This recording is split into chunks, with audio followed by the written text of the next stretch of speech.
This is Ryan Walker with Trak Machine Tools with Hillary Machine in Tulsa, Oklahoma. Here to show you Parasolid feature on our Trak Machine Tools.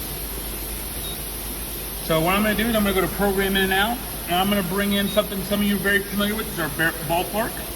I'm going to hit Open, go to Program, and you see the solid model there. At this point it'll say select a surface. Selected a surface to align. Now it's going to ask me to give me the ability to rotate the part 90 degrees. So you just hit that button, so rotate. Or it gives you the ability to align something with X. So I might rotate this, and maybe this edge here, I'd like that to be aligned with X. Hit continue. Now it's going to give me the ability to maybe choose where I want X, Y, 0. The center of the hole looks good to me. So again, you just hit, that'll be the center of the hole. Now it's also giving me the ability to set my Z0. So I'm going to set, click the surface and hit OK. And now my Z0 moved to that surface. The next feature I have the ability to do is maybe add a lead on or lead off. So I'll add a new point. Maybe this is my lead off. Maybe over here is my lead on. The next thing I have the ability to do is maybe inquire some geometry. Maybe on the print it didn't tell me what the this hole diameter was. So if I click this hole diameter, it's telling me it's 1/4 inch. Same thing goes with maybe that center hole. It's 1.5. Maybe this radius out here, that's 2.45. It's even telling me how long the line is. At this point I'm just going to hit continue. Now it comes right into the programming ability. Maybe I want to do the profile. Do I want to chain? Yes. I'll start with my lead on, coming around the part and exiting. I'll click on my event. It would give me the ability to start where I want to wrap it, so maybe 100 thousandths above the part. Z end. Maybe I don't know what that is. I don't have a print, so maybe I have the ability to take that off of the model. So if I just rotate this model around, hit with offset, and it's telling me it's 22. Now I know that really should be negative. So I would put negative 0.22 because my X and Y 0 is actually off the bottom of the part. Then you get the ability of depth per pass, completely up to you, preference. Maybe it's 100 thousandths. Finish cut, maybe you want to leave 10 thousandths. RPM, maybe you want to run 1500. Based off the parameters of your tool, what kind of tool you're using. The finish RPM, maybe slow it down a little bit. Feed, again, nothing here in stone, can always be changed on the fly. The tool number, and then maybe you want to use a finish tool, maybe you want to use a different size end mill. Once you do that, this turns green, everything is okay.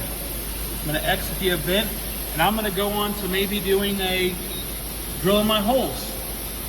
So here I have the ability to select all the holes I want to drill. So I'm going to select all 5 holes. And again, Z rapid, Z in, those are through. So I'm going to put this to make sure I clear it, maybe negative 0.3. Ability to variable, hit the option feature. You can change to variable, fixed, or chip break based off your preferences. Again, RPM, feed, and tool. Maybe that's tool 3.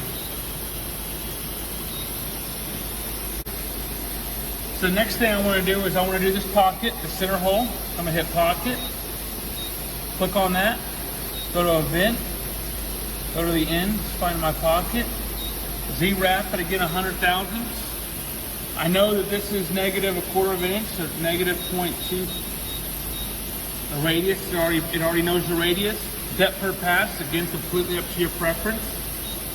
Finish cut, maybe we're gonna leave 5 thousandths here.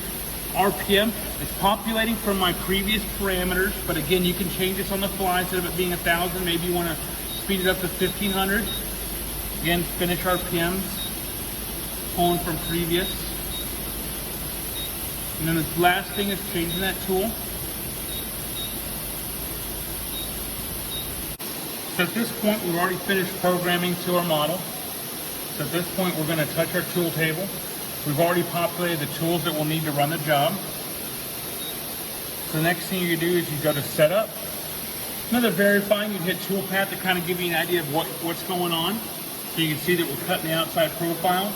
Then we're going to drill our holes, and then we're going to do that center pocket. Another feature you have the ability to do is what's called Verify Part. You can hit Define Stock. Auto is basically doing the calculations, and this is the bare amount of material you would need to make the part.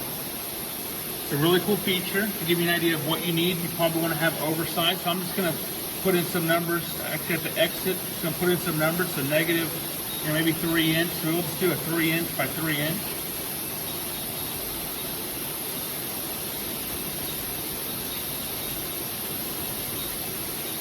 Now you have the ability to have a visual representation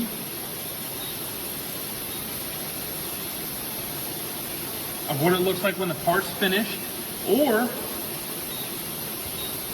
you can actually show it running each tool, which is a really cool feature. So if that looked good to you, then you'd be able to move to the next step, which is run. You hit start, and then you use our most powerful feature, which is tracking.